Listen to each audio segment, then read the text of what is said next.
Xbox On. Welcome to Xbox On, the podcast with one host about one console, the Xbox One. I am said host, Jesse DeRosa, and on today's episode, we'll be talking about the latest Xbox news for the week of March 19th, 2020, including E3 has officially been canceled, and Xbox will be holding a live stream event in its place. Microsoft unveiled all the specs and information you could want regarding the Xbox Series X this past week, plus Sony blew their wad kinda, so we know what they're up to, and we know kind of what to expect from both next-generation consoles. All that and more coming up.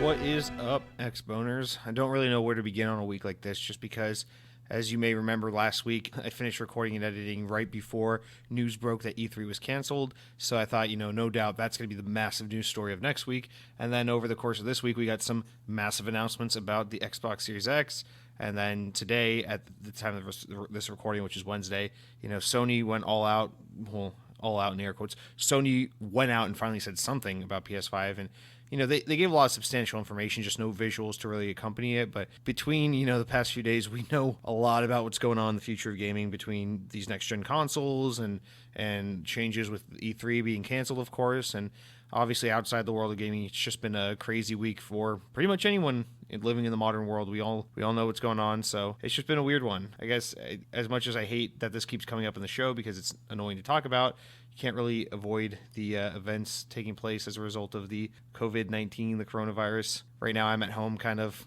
in quarantine, so to speak, or not really. I'm like under house arrest. I actually work for a company that's one of the proud companies that says, fuck everyone's public health. We just want to extract as much money as we possibly can, which I understand. This is a scary thing that's going on, not just from a health perspective, but from the perspective of our economy, and we really need to protect our businesses as best we can, because once this health epidemic is over, obviously there's massive financial ramifications, as a result of this. So in some sense, there are certain companies where I don't begrudge, their decisions, but also at the end of the day, you have a responsibility, and not just to your employees, but to the public in general. And in particular, the kind of company that I work for, I think they are being especially selfish just because they are directly responsible for the kind of spread of the virus, because I don't work for a company where it's like you go to a specific place, do a specific thing, and leave. I work for a company that sends things all over the world, that is responsible for the spread of germs. So when you're responsible for the kinds of things my company does, and you just blatantly disregard something like the coronavirus, and you just decide against all the advice of the CDC and of the government to close your business or to take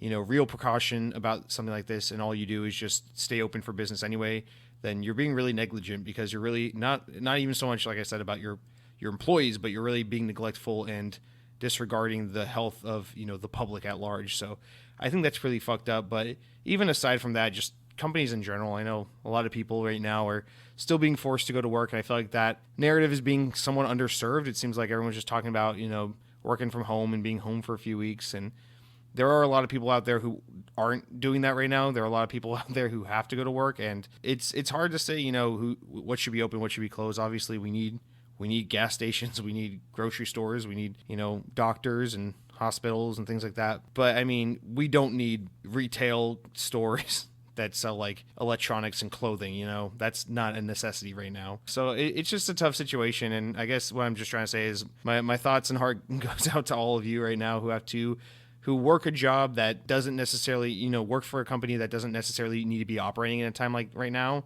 but insists on doing so anyway. I feel for you.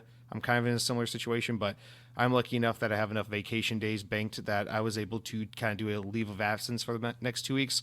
So I'm home. I'm playing Red Dead. I'm dicking around. I'm eating food. I'm just gaining weight, playing video games, and recording this podcast once a week for the next few weeks here. So I'm kind of cashing my vacation days that are going to expire soon anyway, that I wouldn't have used otherwise. So it worked out for me, but like I said, my heart goes out to all of you who aren't in a fortunate situation like myself where you can do this. Anyway, just has to mention something about it, because obviously it's it's there. It's the elephant in the room right now for absolutely everyone. So otherwise, let's try to disregard the real world as much as we can and focus on video games, because that doesn't make you want to blow your brains out quite as bad. So yeah, let's do our comments, shout outs, whatever from last week's episode. Of course, got to touch on those first. Our first comment comes from Rhythm Game God, who says, "I'm pissed." Well, I guess I'm pissed too. I'm sorry, Rhythm Game God. Sorry that you're pissed. Then my brother Josiah comes in with our second comment regarding the Reggie Fils-Aimé GameStop story from last week. He says, "I think Reggie, insert last name spelling here, is looking for what's next for him, his next challenge or his next project. To teach and then go save GameStop seems like what I would do if I were bored, ellipses." And yeah, actually, I just responded being like, that's almost probably exactly what he's doing. I probably overanalyzed the hell out of that story last week. That seems like a very plausible situation, that he's just bored, he has money, and he's going, okay, well, I'm someone who likes good challenge, so let's see, how can I think outside the box? How can I stay tangentially related to my industry, but do something different and do something challenging? And something like trying to save GameStop is a pretty challenging and different project, as different as it can get, if you're going to stay in this industry. So that's actually a very plausible idea that's what Mr. Reggie's doing. But this isn't a Nintendo podcast, so we won't give the goddamn man any more spotlight. Our next comment comes from Mr. Dead Captain James, and the only reason why I'm including this is because I'm not even gonna read what he said word for word, but basically I made like a passive joke about how no one commented the other week, and including him, and he comments regularly, and he was just kind enough to kind of touch base and explain why he was absent the other week, and there were no comments, and of course he doesn't have to do that, but I greatly appreciate his comments and his participation, just his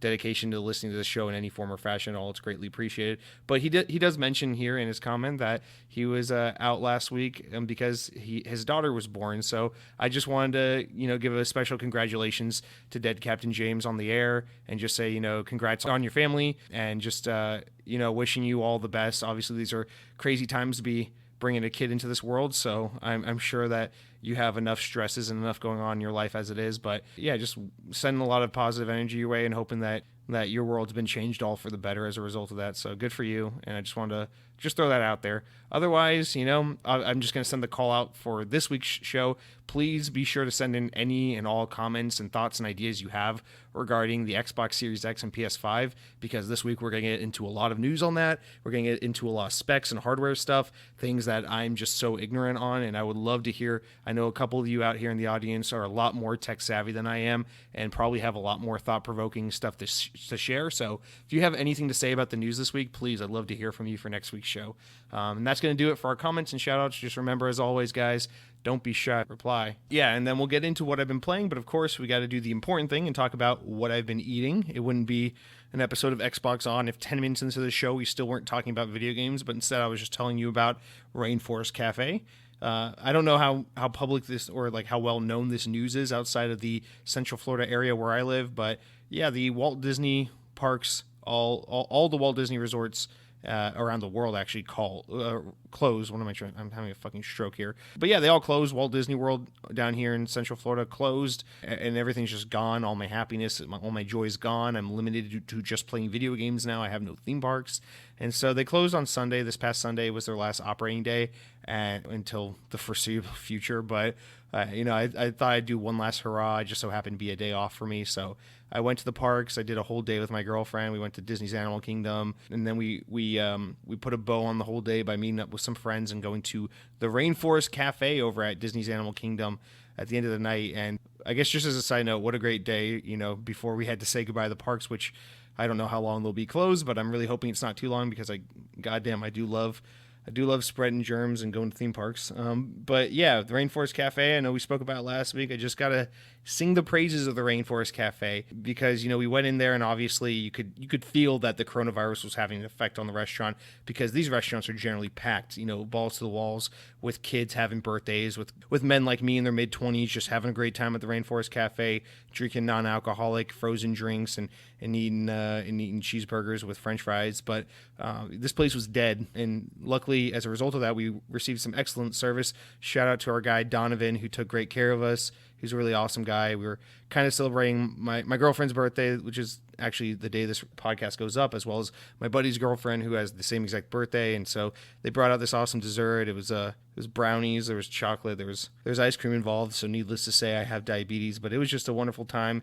Again, if you have not been to the Rainforest Cafe, you owe it to yourself to get down there. There are only so many in this country. There are a couple in Texas, New Jersey, Florida. I don't really give a shit where you're located. It's kind of your personal responsibility, much in the way that it's your responsibility to get out there and vote every election.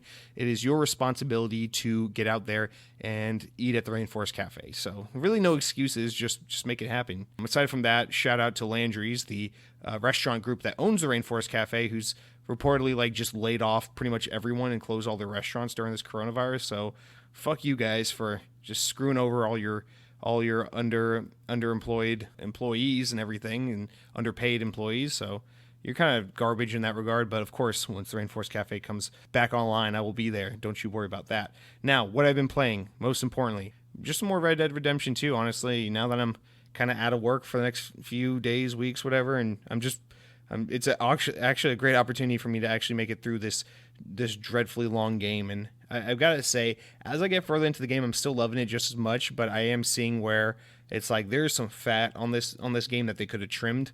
This game doesn't need to be a 40, 50-hour game. This game definitely could have been pared down a lot. I mean, I'm only about halfway through it, but yeah, I don't know about 50 hours with this game. I think I might resent it by the time I make it to the end, but I'm going to try to see it all the way through. I'm going to try to see if I can beat it before next week's show. So, and I know that doesn't sound like a big feat, knowing that I'm out of work. I'm just kind of home playing games, but I'm not a very efficient video gamer. I don't put as many hours in as you'd think for someone who hosts a podcast about video games. So I'm gonna try to see if I can get through the end before next week's show. But I'm equally as excited to play it because it's awesome, and equally excited to just get through it because it's just such a daunting game hanging over my head. And I'm excited to have it off the backlog and to be able to just look at the kind of evergreen spectrum of games and be I can play anything I want now that I don't have Red Dead 2 looming over me. So that's what I've been playing. And now let's I guess we'll stop talking garbage and actually get into the show. Here's the news.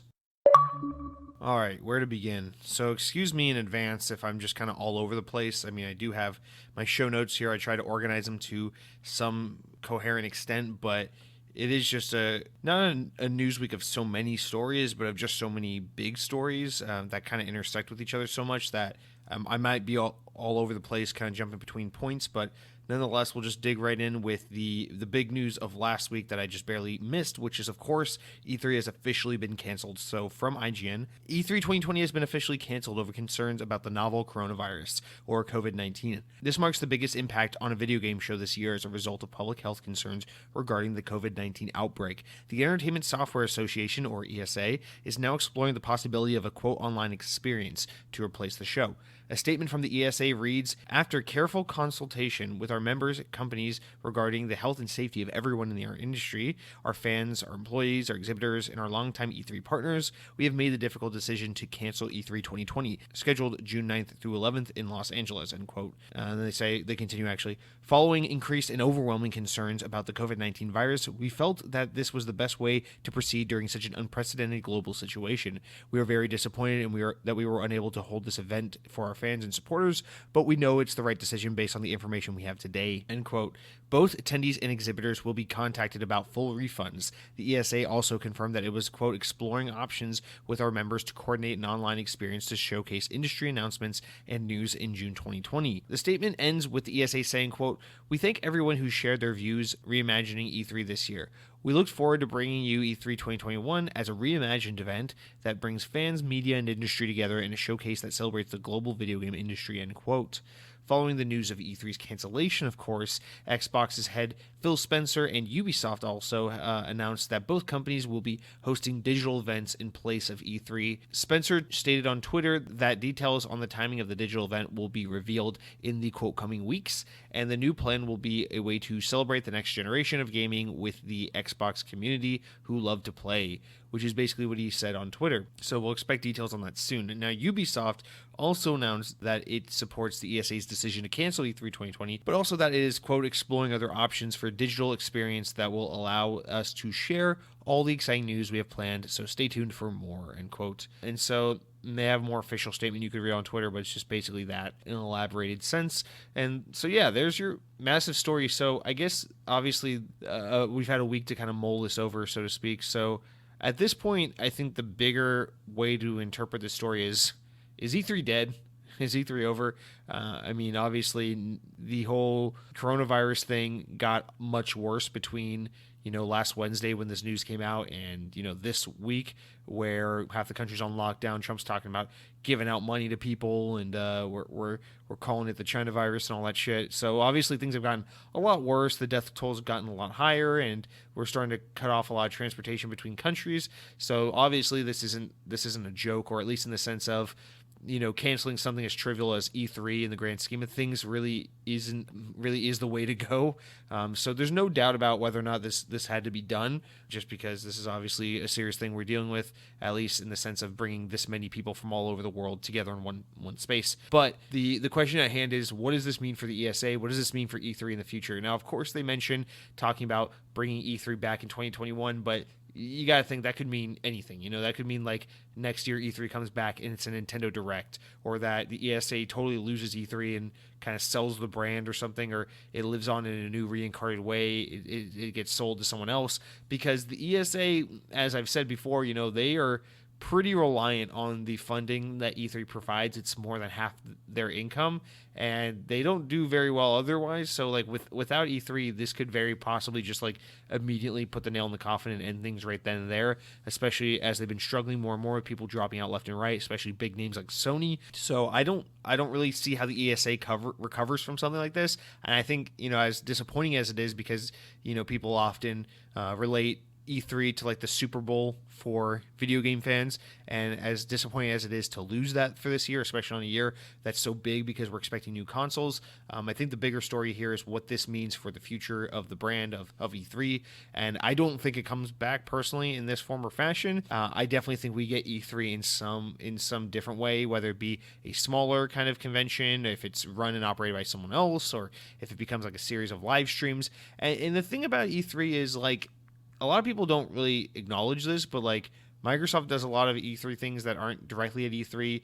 EA hasn't really been at E3 for years. They do their thing right next to E3 that takes place right before E3. And Sony's now been absent for 2 years. And just all these companies have kind of fallen off the bandwagon and just kind of jump in and out as needed. And a lot of these other things, like Nintendo hasn't been at E3. Well, they've been on the show floor, but they haven't held a press conference at E3 in a long time now. They've really come into their own with the Nintendo Direct, which has become such a big deal. And of course, they do their biggest one at E3, but they do many of those throughout the year. And it's just gotten to this point where it's like E3 is more like this time of year where a bunch of events happening, E3 being the biggest one. But a lot of what's going on around the week of E3 isn't necessarily E3. It's just, other companies like bandwagoning and capitalizing off the success and the buzz around that specific event.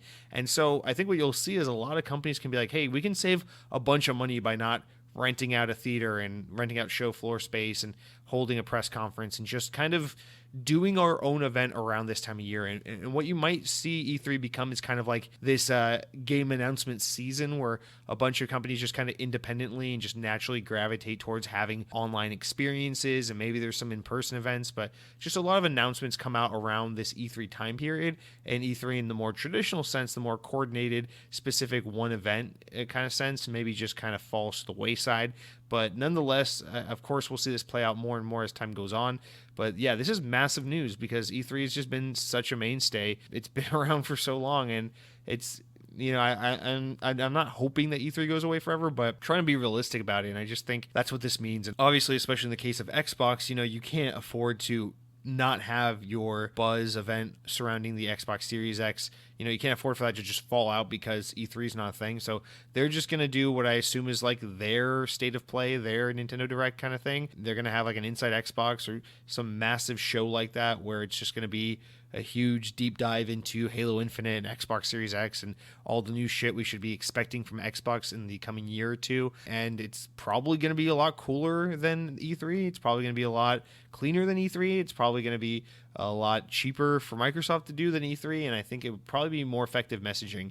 The only thing you really lose by not having it live is just that kind of feeling that we're all here with this live crowd, whether you be watching on the internet, watching that crowd, or whether you're actually in that crowd. But there is something special about that kind of communal feeling you get from watching it live like that. Whereas the live stream, of course, is so rehearsed, so stale, so static, as it were, but I really think this is the way to go. It's probably best for everyone, and I think what's most dangerous to the future of E3 is that, companies like, Sony is going to be doing their own thing as they've done in the past. EA is going to do their own thing as they've done in the past. But for Ubisoft, for Microsoft, this is going to be the first time they've done their own Nintendo Direct, their own kind of not at E3 kind of E3 event, and they're going to save all this money, and they're going to see a really positive reaction from the audience based on what they're showing is at these respective digital events. And the biggest threat to E3 is if these companies have these events and go, you know what, I think we got our messaging across really effectively in this live stream. And I think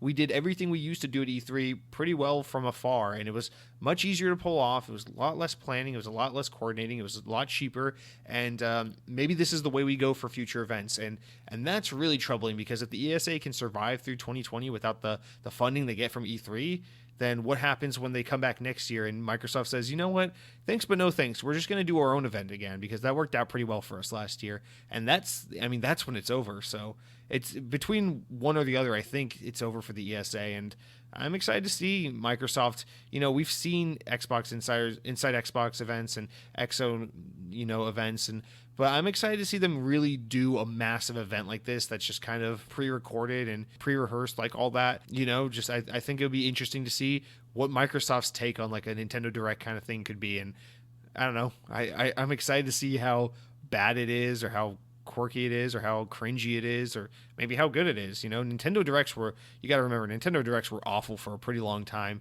and now Nintendo Directs are fantastic. They're always a hit, but for a long time Nintendo was like really stumbling trying to figure out how to do the Direct well, and of course they do it the best these days. But Sony's kind of in that stage right now where they're doing these state of play things that are kind of really cringy and unnecessary the way they're pulled off. But, they'll get there. And I'm excited to see if Microsoft ends up being more cringe and slow paced, or if they can do something that's really energetic and exciting and fun. Maybe this will be more fun, this kind of reveal for the Series X. And, if you're going to do this for any year where there's a new hardware to delve into, this isn't the worst time for it to happen, because the Xbox Series X already has a pretty unconventional reveal and kind of hype build up to its release, in that this week we had YouTubers playing with the box. We had the reveal properly happen back in December during the Game Awards. It's just, we're doing a different kind of PR drum to the release of the Xbox Series X. So why not do the E3 part different too? Let's see how this all pans out, right? But yeah, I guess this would have been a more interesting and in-depth story if we talked about it last week when it was fresh. But I think now it's kind of become stale. I think people have warmed up to what is happening here, and let me know what you think. I'm sure. I know for a lot of people, E3 is a massive event. I have such warm memories of E3. It was always the kickoff to every summer. Living where I do in the Southeast, you always get out of school at the end of May.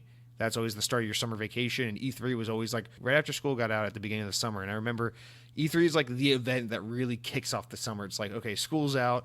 Now we're going to learn about all the badass game stuff. And like me and my brothers would just keep that shit on TV all day, G4 TV, and just watch all this E3 shit. And it was exciting. It was so fun. And it's just such a large part of my identity growing up as a gamer, or just my experience growing up with video games. And it kind of sucks to think that E3 is just becoming a ghost of its former self and may not exist pretty soon out in the future. But it's time for change. Shit happens. And, we live in a world now where companies can control their messaging more directly, and they can kind of dole out information when they're ready to, and you don't have to hold in all the announcements for one specific time of year. You don't have to be like Bethesda and hold a conference every year, even when you don't have a full press conference's worth of announcements to make. You can say like, hey, we don't have anything this year, or let's hold an event in September when it makes more sense for us versus June, and whatever works for each respective company. And I guess the gaming landscape has changed so much, as we've moved to digital gaming, and how everything becomes about teraflops instead of polygons. And in some ways, it's just, it's just the sign of a new era, and it's time to embrace that and stop getting all nostalgic for our childhoods and remember how awesome N64 is, because we're all 90s kids who totally grew up with N64, even though it sold far fewer units than there are American families. But we'll all just lie and pretend we grew up with Super Smash Bros, because we totally didn't.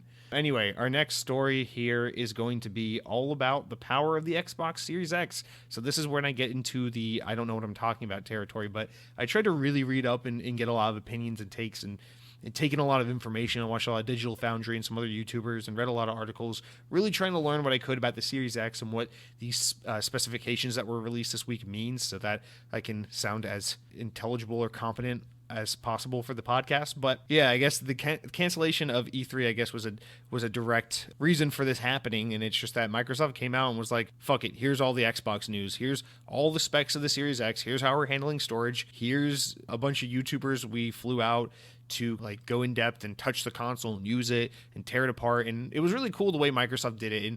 And you know that they're serious about the power of this console when they invite people out. Like they invite, what's the guy's name, Austin Evans, the YouTube guy. They invited out the Digital Foundry guys. I don't know if they invited Linus Tech Tips or I don't know. They invited a bunch of tech YouTubers and gaming YouTubers to come out and just they brought them out to Redmond and said, here's a deconstructed Xbox Series X. Like, look at it. Look at all the shit we built. Put it together. Fuck around with it. You know what this stuff means. Just here it is. We're not fucking around. This stuff's powerful. It's awesome. It's new. It's innovative. And it's one of those like really powerful messagings where it's like, yeah, it doesn't have that E3 appeal of like someone getting on stage and showing all the flashy promos, but it is one of those things. It's like all these YouTube personalities that if you watch any of these guys, and I actually do follow some of these guys, it's like you're like, wow, like these guys are just going hands on with the console. This isn't like a pre-build. This is just like pretty much the final shipped version of the console, and they're just taking it apart and playing with it and using it. And it's just such a bold testament to the confidence Microsoft has in this machine, that it really is the most powerful console ever, and that it really is going to be the most powerful console even after PS5, and that it's really it really has an innovative suite of features that are really going to wow players and make players gravitate towards this console. And I just really love seeing that kind of confidence, and I think it's just so cool to be like, yeah, it is kind of this big mysterious next generation shining box, but it's also just a really powerful piece of hardware. So let's not let it just sit in this air of mystery for too long. Let's just talk about it, because it's a big, powerful gaming console. At this point, you know what video game consoles are. Let's not beat around the bush, which is like extremely contrary to what Sony's doing, which is just, even today after going over the specs of the PS5, they're just hiding so much information. They're just refusing to share even like a glimpse of what anything looks like. And I really respect this approach. Maybe in the long run it's less exciting. Only time will tell,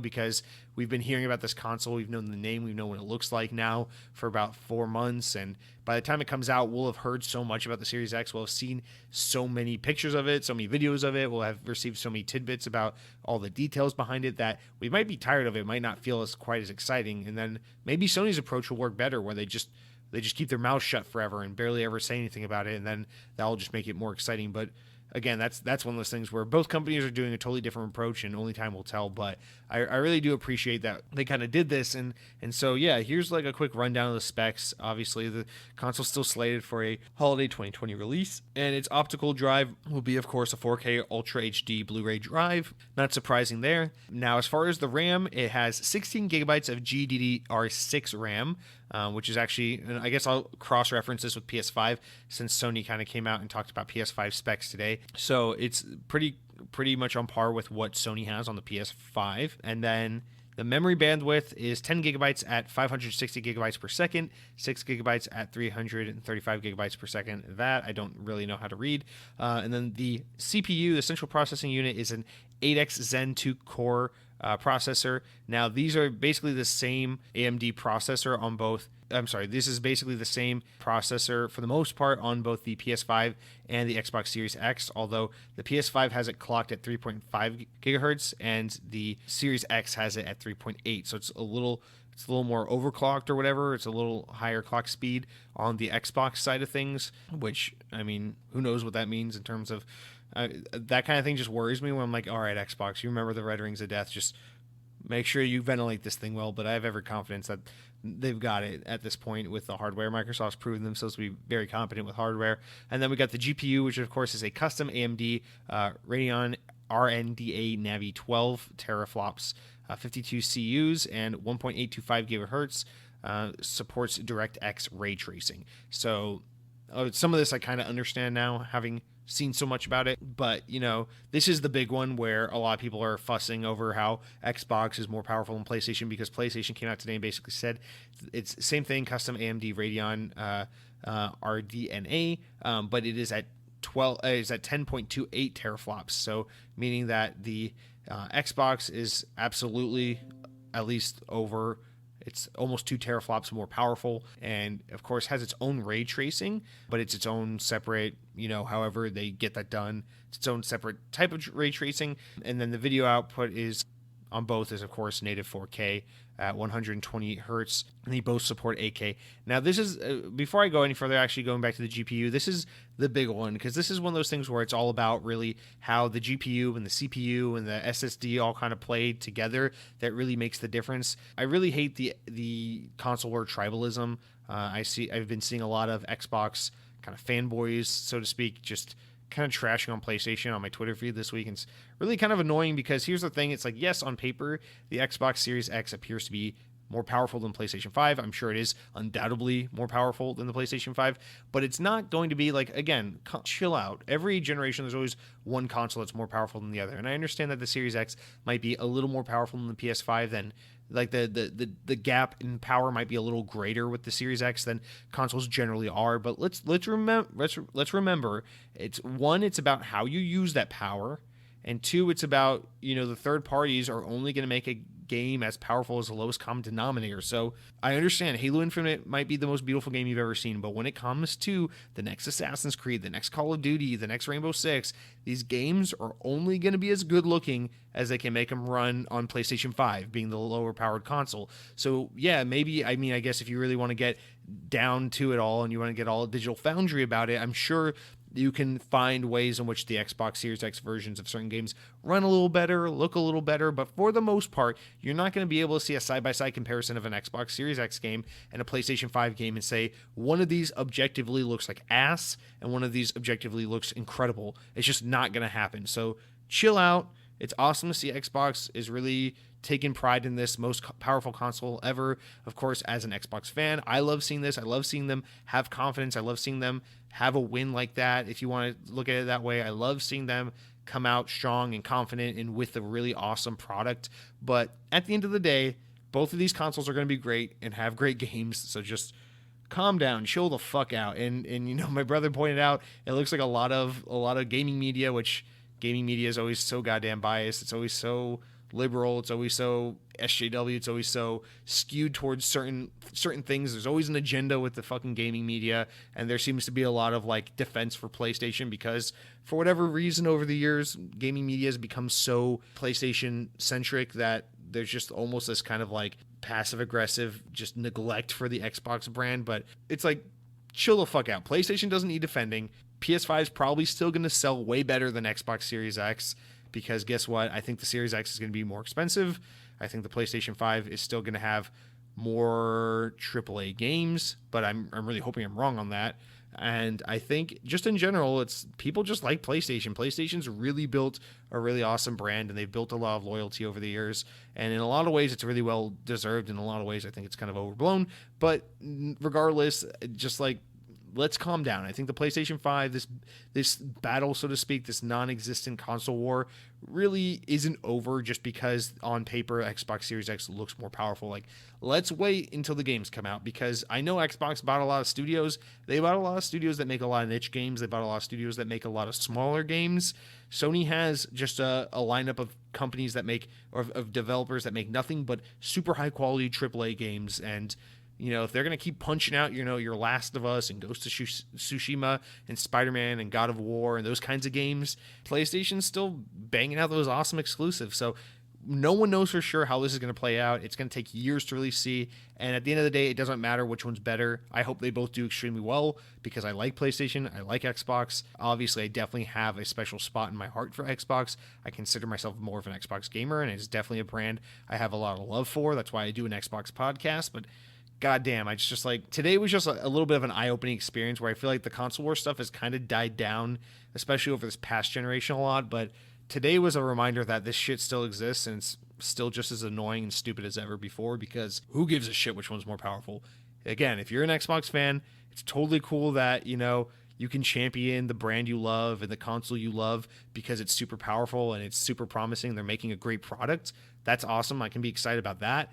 But I can't be all on this like one has to suck and one has to be awesome, because that's just not how this works. So big tangent aside, we'll continue with the specs. But like, if you're one of those people that just has to shit on PlayStation because you're on Team Xbox, like, dude, chill the fuck out. I promise you, God of War 2018 was a phenomenal game. I would much rather play any game I can on my Xbox, but that doesn't erase the fact that I've played some pretty awesome PlayStation games, and that awesome PlayStation games will continue to come out. So they're both great. All right, getting into more of that, we get to the next like really big thing, which is the storage, which is the SSD. Now, both of these have a custom SSD. The PlayStation's is an 825 gigabyte solid state storage drive, custom made by Sony, whereas the Xbox has a 1 terabyte, so a little more storage, NVMe SSD storage drive, which I think is made in conjunction with Seagate. I don't know if the onboard one is Microsoft's proprietary or if that one's made with Seagate, but either way, they're both super fast SSD drives that play a massive role in the performance and some of the next generation features, which we can get into in a second. Now, external storage, which we'll also get into in a second, the Xbox offers a Seagate proprietary external 1 terabyte solid state drive. It's like a little chip you plug in. It's an expansion card, or USB 3.2 HDD support. So traditional hard drive, like the same one I'm using on my Xbox One right now. Whereas the PlayStation has NVMe SSD slot. I'm not exactly sure how that works. I think what they were talking about today during the PlayStation live stream was it's like a traditional, like an additional solid state drive that you can install into the console. It's a little module like that. And also USB hard disk drive HDD support as well. Now, of course, backwards compatibility, we already know all about the Series X, that it's basically everything that's ever been backwards compatible before is now backwards compatible, still on Xbox Series X. You got all your Xbox One games, and accessories and everything are as well. With the PS5, all we really know right now is that PlayStation 4 games are backwards compatible to an extent. They made it seem like not all of them are, so it's like we're still kind of seeing how that works. And the other thing is PSVR is backwards compatible. We don't know about PS1, 2, and 3 games, or Vita or PSP games. We don't know about controllers or anything like that, so still more to come on that. And then as far as streaming, of course, you got Project xCloud. And then, of course, for controller, we know the Xbox Series X has the updated controller with the better shoulder buttons and the new hybrid D-pad that looks really awesome, which we saw a little more this week. But yeah, that's about it. So we'll just kind of stop with that. There's some other little things, but that's the gist of it. Now, the reason why I had to compare these side by side is it seems like while Xbox definitely has the power advantage over the PlayStation has potentially a solid state drive edge over the Xbox, which is where that custom SSD, it seems like there's something about that. I forget what it was, but something I was listening to during the Mark Cerny kind of announcement that PlayStation did today. It seemed like their SSD is a little more efficient and a little more ahead of the curve compared to just your generic SSD. So it seems like the PS5 might really benefit from some extra features from the SSD, whereas the Xbox Series X might just have a really powerful SSD, but nothing super out of the ordinary from what they are. But I could be wrong on that. So I think between the whole potential SSD advantage on the PS5, and then, of course, the teraflop, the GPU and CPU advantage on the Xbox Series X, there could be some kind of middle ground here where certain things work or run better on PS5 and certain things work or run better on Series X. So that's going to be one of those just wait and see kind of things. We can't really be too sure on that. But yeah, I mean, people really shitting on that PlayStation 5 announcement today. While I totally think Sony dropped the ball and that was a really stupid and like boring presentation they did, I actually personally found it kind of interesting because I liked the boring class lecture kind of approach they did, although I definitely don't think that will serve them well in the long run. It seemed like they were trying to get ahead of the message and really explain the technical stuff and confuse the hell out of people so that people wouldn't just come out looking at just generic sheets of numbers and saying, oh, Xbox is way more powerful, fuck PS5. I think they were really trying to get in front of that spec sheet today so that people couldn't just blindly prefer one or the other. And that was really the point of today. It wasn't really about introducing the world to the next PlayStation console. It's really about kind of prepping you for, hey, these numbers on paper are going to look a little lower than what you saw from Xbox, but that doesn't mean it's an underpowered console. And I think that's everything about what they were trying to get done today. And it seems like it worked, because it seems like a lot of people are defending the PlayStation, I myself included, to an extent where I really don't think we can definitively say one is trash and one's amazing until we've really seen benchmarks and really seen these things side by side. Although I do think at the end of the day, you're going to see the Series X be a little more powerful no matter what. But still, that's just a good thing all around. We just got new consoles. It's always nice to see the winning team have to, play a little catch up or kind of go down a peg, because it makes them more competitive. So, hey, if Microsoft ends up, ahead or winning the favoritism of the gamer this generation, that's good. That makes PlayStation got to work a little harder, because they've gotten a little complacent in the PS4 generation, where they were so well liked and they were so successful. So this is a good thing. But yeah, we'll just jump into our next story, because it directly relates to all this news about the power, about the specs, and it has to do with the storage. So during Microsoft's massive info dump for the Xbox Series X this week, we learned a lot about how storage will work for the next generation Xbox console.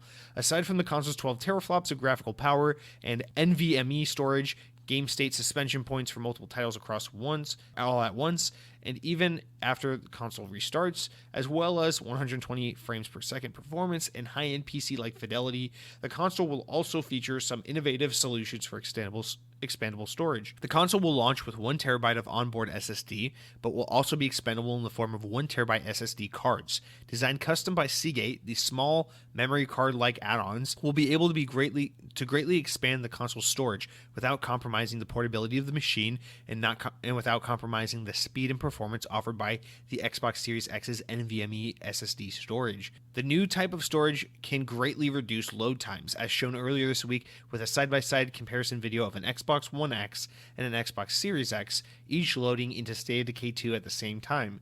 To further explain how this compatibility of traditional external HDDs work and storing old games works, Xbox's Larry Herb, or Major Nelson, took to Twitter to elaborate. He says, quote, "You can continue to use your USB 3.1 plus external hard drives on Xbox Series X and run Xbox One, 360, or OG Xbox games directly from the external USB hard drive. Games optimized for Xbox Series X and Velocity architecture need to be run from an internal SSD or the expandable storage drive." So basically what he's saying, or actually I'll just keep reading because I think this explains it as well. So further explanation as told from Windows Central. Beyond the load speeds, though, Microsoft is developing new methods developers can leverage to utilize the SSD to reduce CPU overloads while using what Microsoft is calling direct storage. Developers on the Xbox Series X and soon PC as part of DirectX, developers can offload assets streaming from the central processing unit operations to the solid-state drive, reducing the load time of the CPU by a large amount. Microsoft describes this as follows. The CPU in the Xbox Series X will be able to dig deeper than previous console generations due to the NVMe storage techniques being introduced, allowing for more complex specs techniques and more AI operations in a single area. The potential is rather staggering, although we won't know what kinds of results we get for the end user until developers get it in their hands and start to push the technology forward. The downside is that existing USB-based hard drives or solid-state drives will be limiting in its functionality on the Xbox Series X. We have a USB-A port on the Series X, but games designed for the Xbox Series X with ray tracing and so on will expect a high-end NVMe drive to be present. You will be able to run non-upgraded Xbox One games from the external drive, but you'll want to use and reserve your Series X onboard storage for all those shiny new games. So yeah, basically to expound on this a bit, and this is one of those things that's like kind of for better or for worse, and I'm curious to see how exactly Sony handles this with their console, because I assume they're in a similar situation. And this is among us, along with the fact that, solid state space was just so expensive in 2013 and 2012 when the PS4 and Xbox One were being manufactured. One of these setbacks in kind of making the move from a traditional hard drive to a solid state drive is just that the storage is just so expensive. And so, of course, this past generation, we've been using regular hard drives, which is no big deal, and you can buy external solid-state drives, which people have done, and attach them to something like your Xbox One. And yeah, it can make a game load a little faster, but that's not exactly the kind of solid-state drive we're getting with these new next-generation consoles. And so what they're basically saying is, the way the solid-state drive on the Xbox Series X is designed to work with the hardware itself, it does more than just offer faster storage like a solid state drive. It can actually take on some of the work of the CPU. It can basically load assets that the CPU is loading so that the CPU can work a little lighter, and the solid state drive can take some of the work and basically speed things up and put less stress onto the CPU, if I'm understanding this correctly, which basically just means your console's running more efficiently and loading faster, which is really, really awesome. But because that's something that's custom built for this custom solid state drive, the only way to really make that work is if A, you're using the onboard storage, or B, that new Seagate memory stick that they announced. So basically what this stick is, this is where that IO that we couldn't explain a couple of weeks ago goes, that slot on the back of the console that looked like a really wide card slot. Basically this thing looks like a memory card, and it's made in conjunction with Seagate, but it's this proprietary solid state drive or expandable solid state stick. It has a terabyte of storage on it. It's really small. It looks like kind of like a PS2 memory card, and you just plug it into the back, and boom, you got another terabyte of storage. Now, Microsoft says that you'll be able to get sticks with more storage, as this technology evolves and becomes more affordable. So maybe in a few years we'll see 2 terabyte sticks and things like that. But for now, it's just 1 terabyte. And of course, the big concern with this is going to be really fucking expensive, obviously, because A, it's proprietary, and 2, it's a really small and portable solid state drive that's got special technology in it. So this is probably going to be really expensive, and I don't think there's any way of skirting around that. I think, yes, that's the case. Unfortunately, we've run into a PlayStation Vita memory card situation here where I think that's going to be the case. But it's not without good reason in that this is going to offer extra added benefit, which allows these next generation games to perform some of the features and functions that they're supposed to, which is these really fast load times and these additional power components due to, working in conjunction with the CPU of the console. So that being said, basically what they're saying is if you're going to play an Xbox Series X game, the onboard storage or this very specific type of expandable storage is critical. It's basically required in order to play, your Halo Infinites and other next generation games. However, if you want to play something like Red Dead Redemption 2, an Xbox One game on your Series X, then hey, I guess you could technically, hypothetically, load it onto your onboard storage, and it will probably perform better because these games do upscale like that. But keep in mind that this storage is obviously limited and precious, and so you're better off just plugging in your old hard drive you use on your Xbox One and in playing your 360 and Xbox One games on that hard drive as opposed to your precious limited onboard storage. And of course, the games can still run and look a little better, but you won't get as much added benefit in that regard. So this is just one of those, it's how you want to handle the situation, but you're really going to want to reserve that limited space of the new hard drive for your new next-gen games, because they kind of require that. So that's, depending on how you look on it, kind of like a little bit of like a miss. But it's also one of those things where it's like, it's not without reason. So I that's why I'm giving it the pass, is because I understand it's because the way it's been designed, it needs that specific, that specifically made kind of solid state drive in order to function as intended and in order to give some of these benefits. So I get it, but it is what it is. So I hope that makes sense. And I guess another thing that's kind of reminded me of that I didn't mention earlier is apparently what I was reading about the PlayStation 5 is that when you play PS4 games that are backwards compatible on PS5, they're basically just like really bad. I don't know, they're like really rough. They basically won't net any benefit from using the new SSD. Basically, like running a game like Uncharted 4 on a PS5 isn't going to make the game look or run better. It's just going to run as it would on your PS4. Basically just imitating the same performance as a PS4. So it's not the same as an Xbox where like you put an old game in a new Xbox and it uses the added power and functionality of the new Xbox to make the old game look and run better as it would on like an Xbox or a PC. It's just going to be like basically your PS5 trying to emulate a PS4 and have the game run as it would on a PS4. So I don't know why I felt the need to play that in there. It's a little off topic, but I read or was reading that was the case. I'm not sure how true that is, but that seems like a really unfortunate situation. So at the very least, you can take solace in that, knowing that at least your Xbox games are going to look and run better no matter how you play them on the Series X, whether you use a hard drive or the new onboard SSD. Of course, everything just looks and runs better when you use that new SSD. So that's kind of the situation with the storage. You got the onboard, you got the expandable storage, but you really want to use those new SSD cards. At least they're really tiny and portable and nice and convenient like that, but they're probably going to be pretty pricey. I know for me, I'm just going to take the current 2 terabyte hard drive I have plugged into my Xbox One and use that for all my older games, all my legacy Xbox games, and then use my new expandable stick and use the onboard storage on the Series X just for Series X games. So that's my approach to it. I assume that's how a lot of people will handle it. But of course, it seems like the added storage situation for next gen is just going to be overall a little more complicated and expensive. It is what it is. There's always trade-offs to everything. So we'll see how that continues to play out.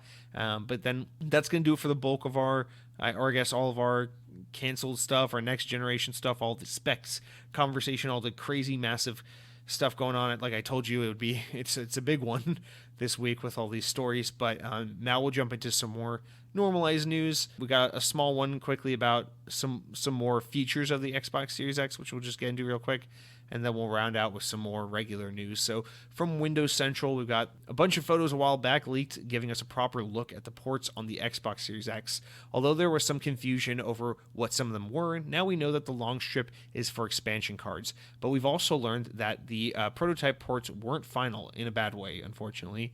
Some users noticed in today's footage of the Xbox Series X that the SPDIF optical audio port was missing on some of the pictures. We reached out to Microsoft for comment, and a spokesperson confirmed to us that indeed the SPDIF optical audio port will not be available on the retail units. Quote, no, the Xbox Series X will include ports for networking, Ethernet, HDMI out, Seagate storage expansion cards, and 3 USB 3.1 ports. We also asked if the Xbox Series X will feature an IR blaster, given that some accessories like the Xbox Media Remote use the IR blaster to send commands to compatible TVs. Unfortunately, Microsoft confirmed that this too has been removed. Microsoft will opt for an HDMI CEC controls instead of the Xbox Media Remote. HDMI CEC stands for Consumer Electronics Controller and allows devices to send signals over an HDMI connection for things like power and volume control. Different TV manufacturers use a variety of different names and brands used to describe HDMI CEC, but most modern TV sets are capable of using it. For those of us with speaker systems and headsets that have SPDIF optical audio connections, such as the Astro A50 wireless dock and certain audio controllers, it looks like our headsets and accessories won't work with the Series X. Despite Microsoft's prior statement that all existing accessories will be compatible, there's a chance that some of them could be updated via firmware to work via USB instead, as many of them have PC configurations designed to work in that way, but it remains to be seen whether or not manufacturers will offer the capabilities as an alternative. Microsoft probably has the data to show that only a small portion of users are utilizing the IR Blaster and the SPDIF port on the Xbox One consoles, leading to their ultimate demise. Removing them may shed a few pennies off the final cost of the Series X, but it's a bit of a sucky situation if you're someone who's picked up an SPDIF device hoping it would be forward compatible. So this does suck a little bit, and I know we talked about it not too long ago on the podcast. I know someone wrote in mentioning how, these types of they have issues with certain types of headsets that aren't compatible with the Xbox One as it is, and we were hoping for some more versatility with different types of gaming headsets going into the Series X. And it seems like, unfortunately, some of these things won't be working. Now, I tried. This is another thing I'm a little not so well educated on. I forget the name of the model. I bought them like 5 years ago. I use this Turtle Beach headset, and I'll be real honest. Again, this is something where I'm not too savvy about. So there's this streamer I used to watch a lot 5 years ago. She used this specific pair of Turtle Beach headphones, and honestly, I bought them because I really liked the color scheme and the design of the headphones, and they were on sale at Best Buy. So this was like in 2014, and I bought these headphones, and I've been using them pretty much the entire lifespan of my Xbox One, and I like them a lot, and they've served me well, and I've never thought about buying another pair of gaming headphones since, although I suspect I'll probably have to buy new ones at some point in the not too distant future when the Series X is released. So I am not too savvy and too in the know about the gaming headset kind of market. I know the brand Astro is really well known.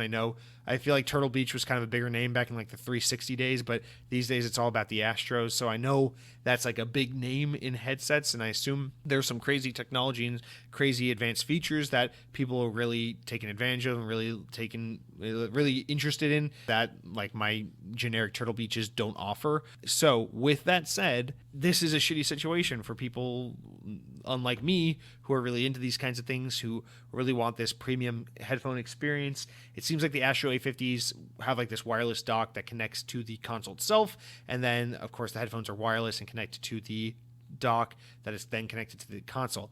So it seems like the way this will work alternatively, and what I was looking into, is that this these more like HDMI focused headsets are kind of the new standard. It's like kind of like how USB Type-C hasn't entirely lit the world on fire yet, but it is like the new standard for most smartphone devices and a lot of new devices and a lot of computers and stuff these days.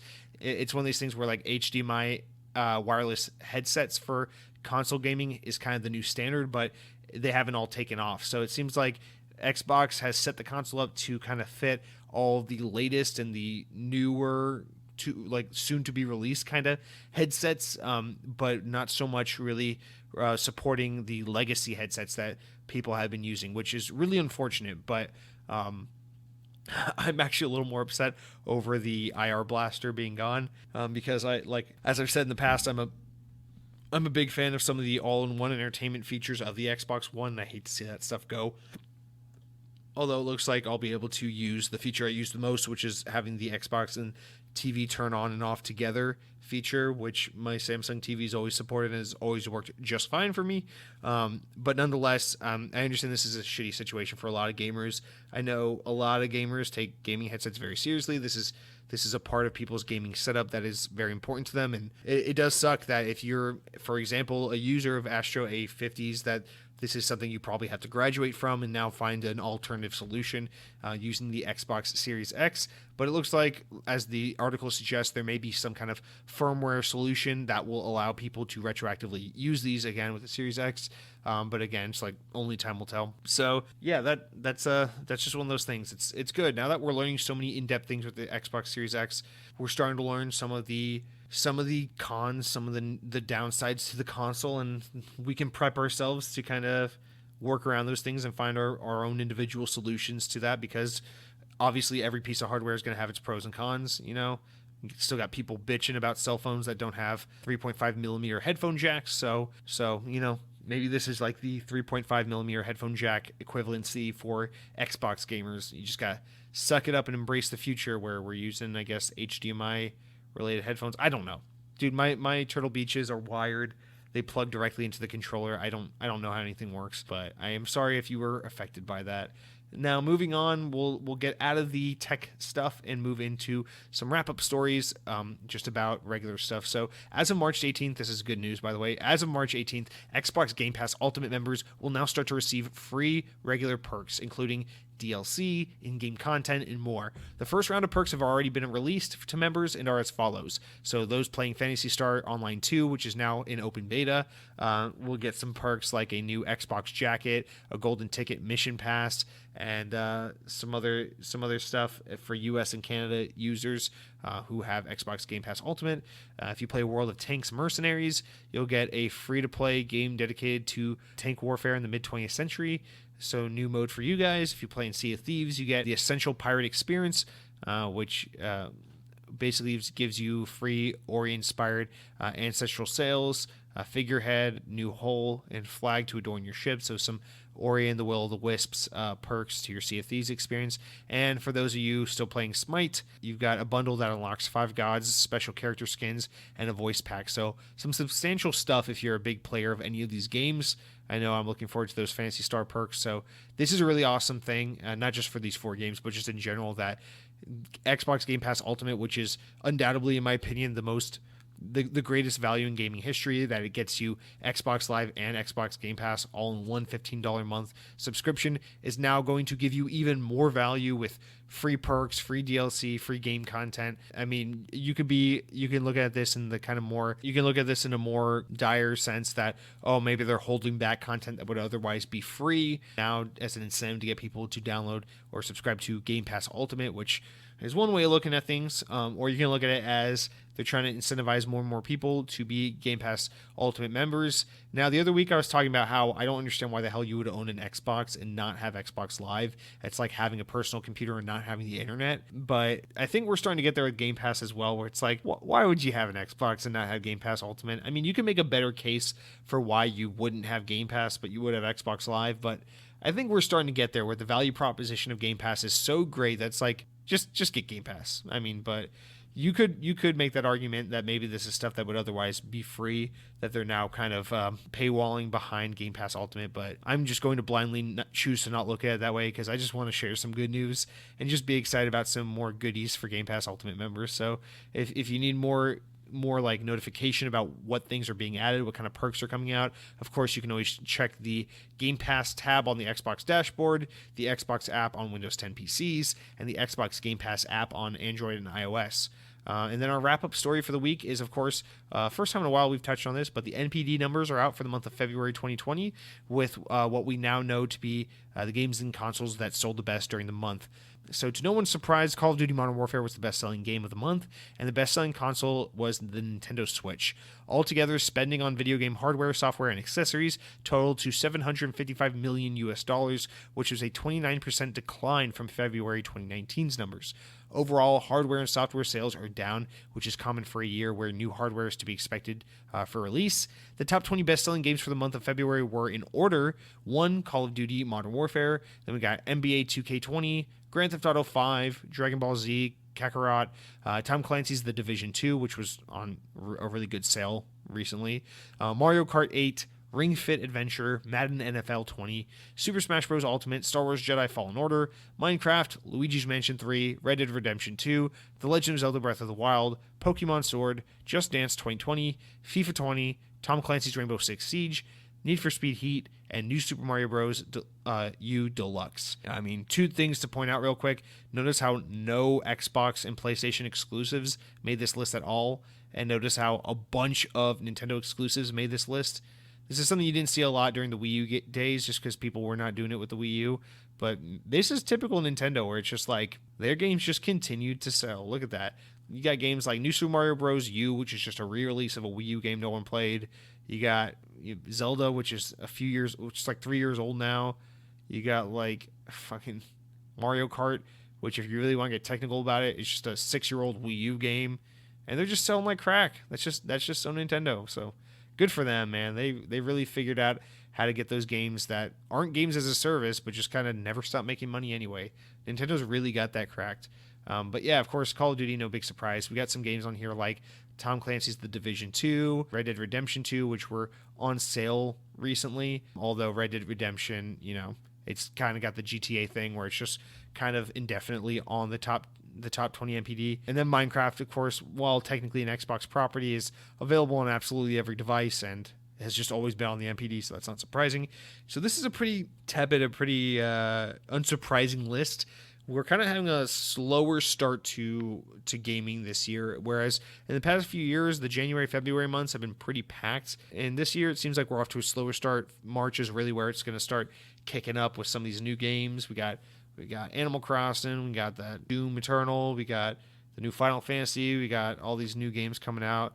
So we're starting to get there. We're slowly, gradually getting to the ramp up. But for February, this looks pretty normal, and then with the hardware sales, it's expected for everything to be dropping, and it's no shock that the Nintendo Switch is outselling, especially when PlayStation and Xbox are getting ready to head into their next console. So there is your NPD, and now we'll just do a couple of rapid fire little quick stories, one sentence tidbits about some other things happening in gaming. So real quick, the recently revealed Gears 5 Xbox Series X upgrade has been confirmed to be released for free via the new smart delivery system when the console launches later this holiday. The game is rumored to possibly run at 120 frames per second. Additionally, we got Earlier this week, Microsoft released a new Xbox One controller color configuration. Phantom Magenta can be purchased online and in-store retailers like the Microsoft Store, Target, Best Buy. The controller will run you $69.99.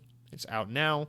We've got Night Dive Studios is making an enhanced version of the 1997 Blade Runner game for PC, Xbox One, and other consoles later this year. Blade Runner Enhanced Edition will feature updated character models and animations, upscaled cutscenes, widescreen support, keyboard and controller customization, among other varying improvements.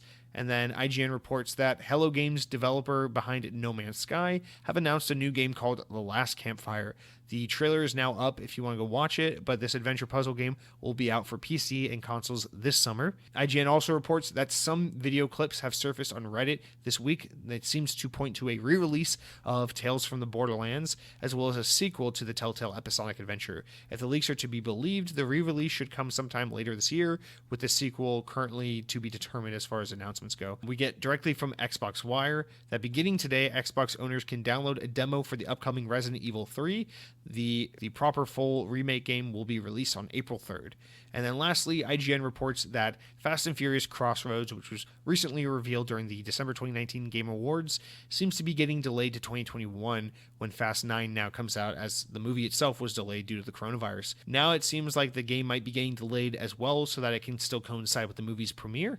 But hopefully this also buys developers Slightly Mad Studios the time and money needed to make the game the best it can be, as it was looking a little rough during its initial reveal. So that's going to do it for all of our news this week, guys. I know we're running a little long, so we'll just kind of blast through the new game releases of the week. There are 12 new games coming to Xbox this week. So yeah, we'll just blast them, like I said, real quick. We've got Overpass coming out on March 17th. It is a game where you drive an ATV over an overpass, and it's really fucking short because you start out on an ATV, you drive over the overpass, and then the credits roll, and it's really stupid, but hey, it's Xbox One X Enhanced, so it might be the best 7 seconds of your life. We got Phantasy Star Online 2 open beta, which is as of yesterday now out. I'm super excited about this. I'm planning on playing it alongside my Red Dead Redemption 2, so this is the one time you're going to hear me not harp on a little Japanese anime game and make fun of all the hair and the strong men and the inferior women of the game and all the kind of sexist, misogynistic Japanese storytelling. And I'm just going to tell you, go ahead and play this game. It's free to download.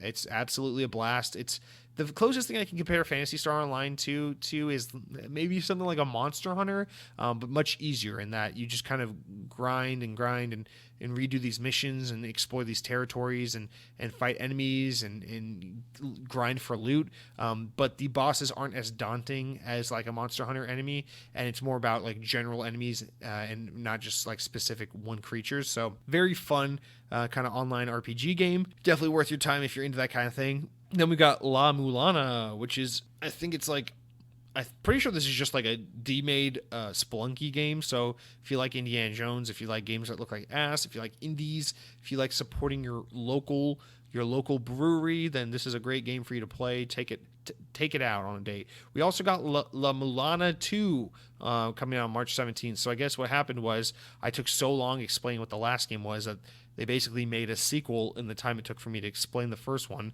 because that's how half-assed this game was, that they were able to just make a total sequel to it in this 10 seconds it took me to explain the first one. So play them both. They suck.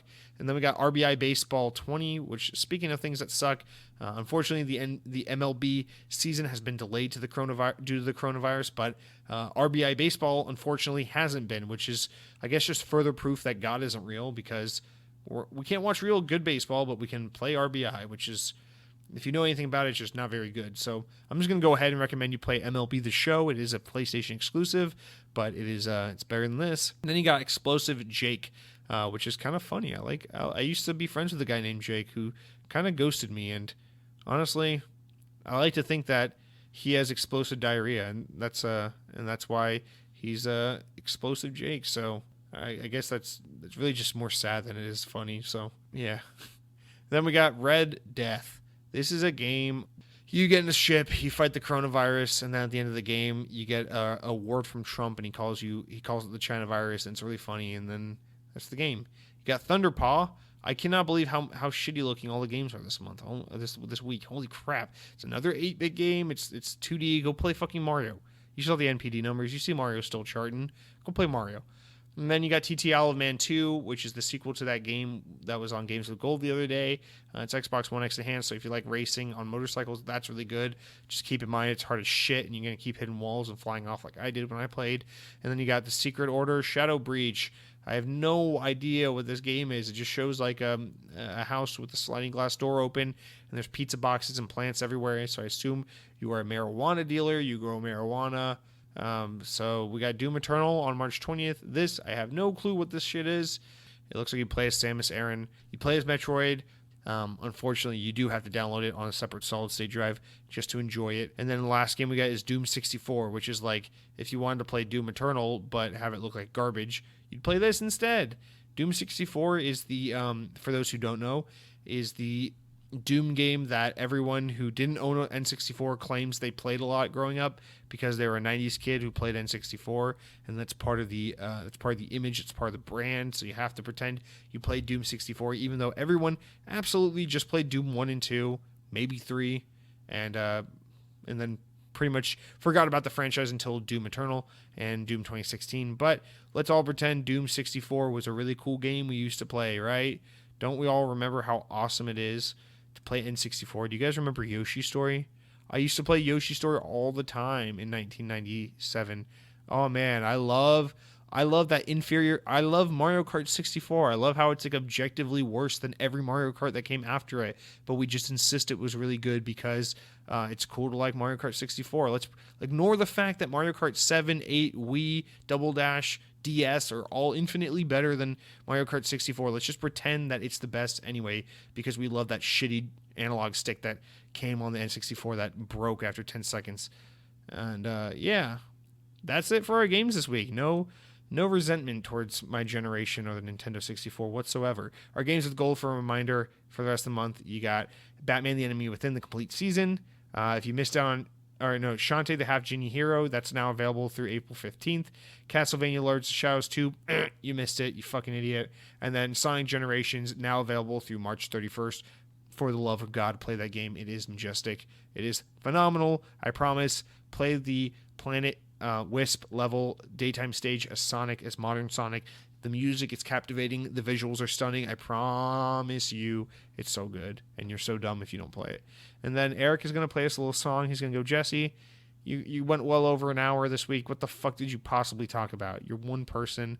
What did you have to say for an hour and 15 minutes? Who the fuck's going to listen to that? And I would say, you know what? Bernie Sanders may be losing the election, but you can still follow me on Twitter you can still follow me online at COVID-19. Everyone, thank you so much for your time, and see you next week.